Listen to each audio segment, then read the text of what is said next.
that took it too far, like, the Feast of Trimalchio, the rich man that owned so much he could travel from where he lived in Italy to Africa without ever leaving his own property. When someone says, I have a joke for you about there was a rich man and a poor man, and he says, what's a poor man? Have no clue, and everybody laughs. Okay, that's. But if we move further, we go to Epictetus.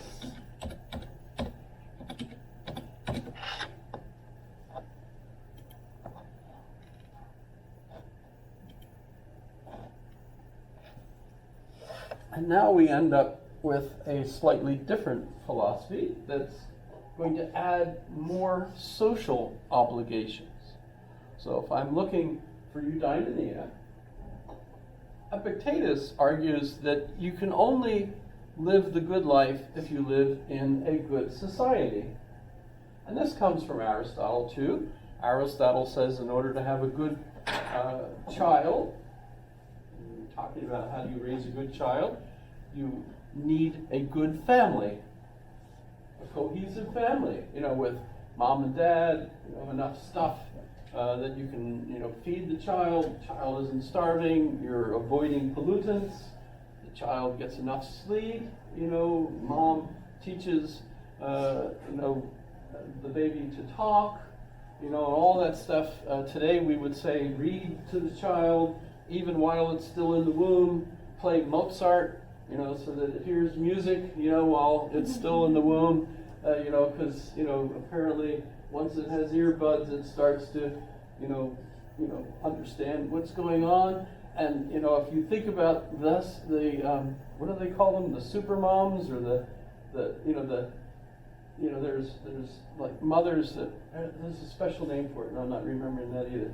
But the ones that are just always trying to make sure the kids are reading Greek and Italian and Spanish and Chinese, and and they're learning violin when they're so little that they have to get a violin that's made for kids. Tiger moms, yes. Pardon? You've never seen those? No. Well, and it works. Actually, there are kids that can play violins like this, and they're like little kids. Oh yeah, no, they're messed at it. I mean, there's 8-year-olds that come in. Well, I work in a music shop, but yeah, there's kids that come in and like the little tiny, like eighth size violas, and they're like, I'm ready to step up. This and they should be playing since they're 6. Yeah, they're so dedicated that these children are going to get as rich a possible learning experience in all sorts of ways, not just music and literature, but in physical gymnastics and things of that sort. They're just that's their mission in life, is to make sure this child is a genius, and et cetera, et cetera, et cetera. And it seems to work, and of course an awful lot of these kids go on, and we just had in the paper yesterday, a young man graduated from high school at 9 years old. Oh my God. Yeah, I saw that in Philadelphia. Yeah. I saw that. Yeah, from Philly, right? Yeah. I saw that. Kind of made me feel like, dang. And I think we stated that he already is like getting college credits too right now. I know. So there's, remember I talked about Charles Murray and the bell curve, and his theory really is that it's a particular culture that the parents inculcate in the child that's going to get the child to be able to do this. And the problems we have with different groups is that, well, if they don't have that culture, it's hard to get that culture instilled in that group, because you need the parents to do it for the children. Well, who's going to get the parents to do that, right? So you need a good society in order to have the good child. But guess what? Where are you going to get a good society? Aleppo in Syria? Right now, with the earthquakes crushing all these people, over 7,000 people dead already from buildings that just collapsed. And by the way, if you look at the 7.2 earthquake, we had an 8.2 in 2018. That was a right? 7.2. 7.2? It was a 7.8. It was a 7.2, I think, in 2018. Yeah, but the one that just happened was 7.8. Wasn't it? 7.8, 7 point, they had several, so I'm messing, but, I mean, clearly the buildings were not designed the same way as our building. Because we didn't have any buildings that just went. The roads were bad though. Roads. I was on the road when we had the one, I was driving in my Audi, and driving along on the Glen Highway, and all of a sudden it was going like blah, blah, blah, blah. And I'm thinking, what the hell? You know, this is an Audi. Audis don't suddenly start doing that. And then I realized that the car driving next to me was going through the same thing, and I realized it's the road. And right then, I went under the new concrete overpass Oh, that's terrifying. at Muldoon. That's literally I thought, terrifying. that was probably pretty dumb. You know? I, And I continued driving on to campus, parked not in one of the covered lots, because that would be dumb. And I walked into this building, and there was glass shattered all over the place, and the building was empty, because everybody had just evacuated it out the other way. And I came walking in.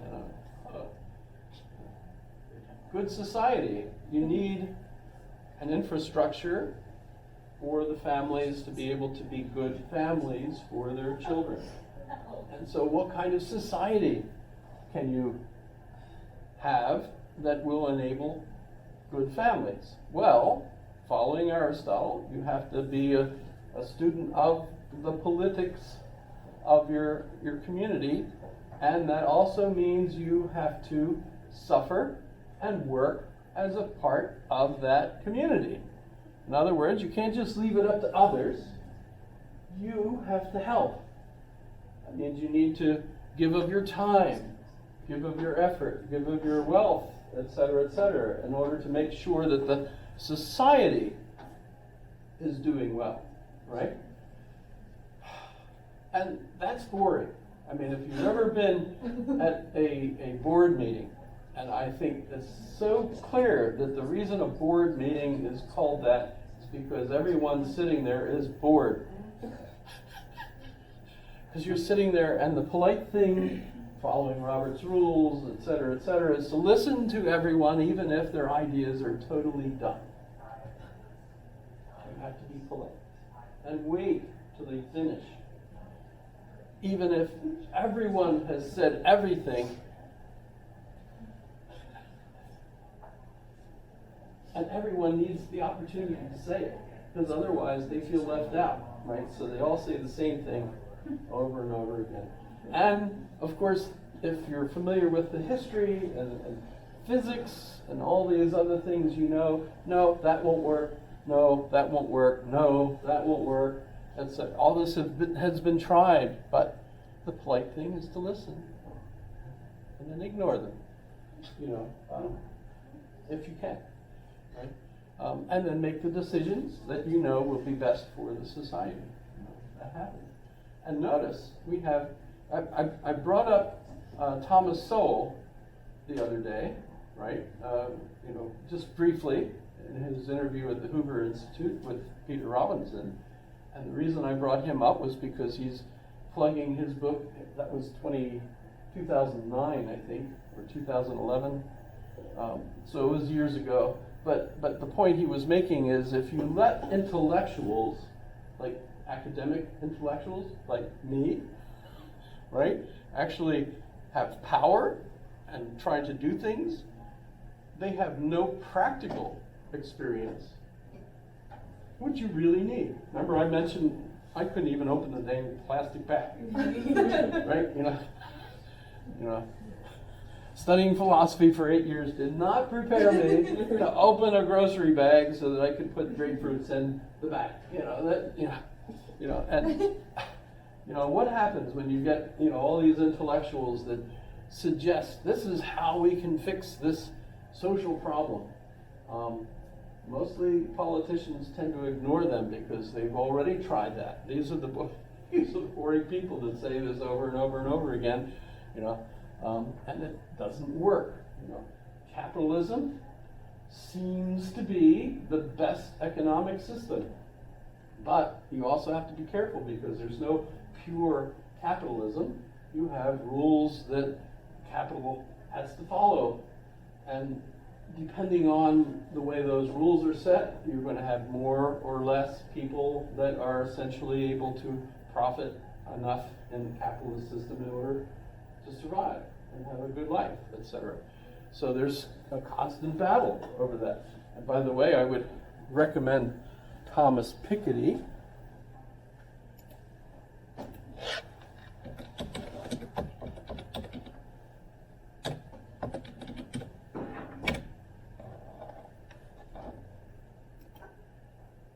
I'll just show a little bit of this. That has nothing to do with Thomas Piketty. Why is that there? The Ergo Smart Base from Tempur-Pedic responds to snoring. Sorry about the commercial. No hiding under your pillow or opting for the couch. Your best sleep all night, every They day. didn't give me an opportunity to just end it either. Select Tempur-Pedic adjustable mattress sets. Okay, so it's very nice to be here tonight. So I've been working on the history of income and wealth distribution for the past 15 years, and one of the interesting lessons coming from this historical evidence is indeed that in the long run there is a tendency for the rate of return of capital to exceed the economy's growth rate. And this tends to lead to high concentration of wealth, not infinite concentration of wealth, but the higher the gap between R and G and the higher the level of inequality of wealth towards society tends to converge. So this is the key force that I'm going to talk about today. But let me say right away that this is not the only important force in the dynamics of income and wealth distribution. And there are many other forces that play an important role in the long run dynamics of income and wealth distribution. Also, there is a lot of data that still needs to be collected. So, we know a little bit more today than we used to know, but we still know too little. And, certainly there are many different processes, economic, social, political, that need to be studied more. And so I'm going to focus today on this simple force, but that doesn't mean that other important forces do not exist. So most of the data I'm going to present comes from this database that's available online, the World Top Income Database. So this is the largest existing historical database on inequality, and this comes from the effort of over 30 scholars from several dozen countries. So let me show you a couple of facts coming from this database, and then we'll return to R bigger than G. So fact number one is that there's been a big reversal in the ordering of income inequality between the United States and Europe over the past century. So back in 1900, 1910, income inequality was actually much higher in Europe than in the United States, whereas today it is a lot higher in the United States. So let me be very clear, the main explanation for this is not R bigger than G. It has more to do with changing supply and demand for skill, the race between education and technology, globalization, probably more unequal access to skills in the US, where you have very good, very top universities, but where the bottom part of the educational system is not as good, so very unequal access to skills, and also an unprecedented rise of top managerial compensation of the United States, which is difficult to account for just on the basis of education. So there is more going on here, but I'm not going to talk too much about this today, because I want to focus on wealth inequality. So let me just show you a very simple indicator about the income inequality part. So this is the share of total income going to the top 10%. So you can see that 1 century ago it was between 45 and 50% in Europe and a little bit above 40% in the US. So there was more inequality in Europe. Then there was a sharp decline. Okay, you get the idea. And the main point he'll bring up is that when R is greater than G. Yeah. Really? Je parle français un peu, but wow, his English is more French than English, isn't it? G. I love how it sounds though, it's pretty cool. But so capital, essentially, his prediction, based on lots and lots of studies, indicate that we're at a point where the only way to get wealthy is to already have wealth, because investing your wealth is the only way to really get more wealth when the rate of growth is less, or is the R is greater than G. So G is the growth, and our growth is roughly around 3%, he predicts now, et cetera.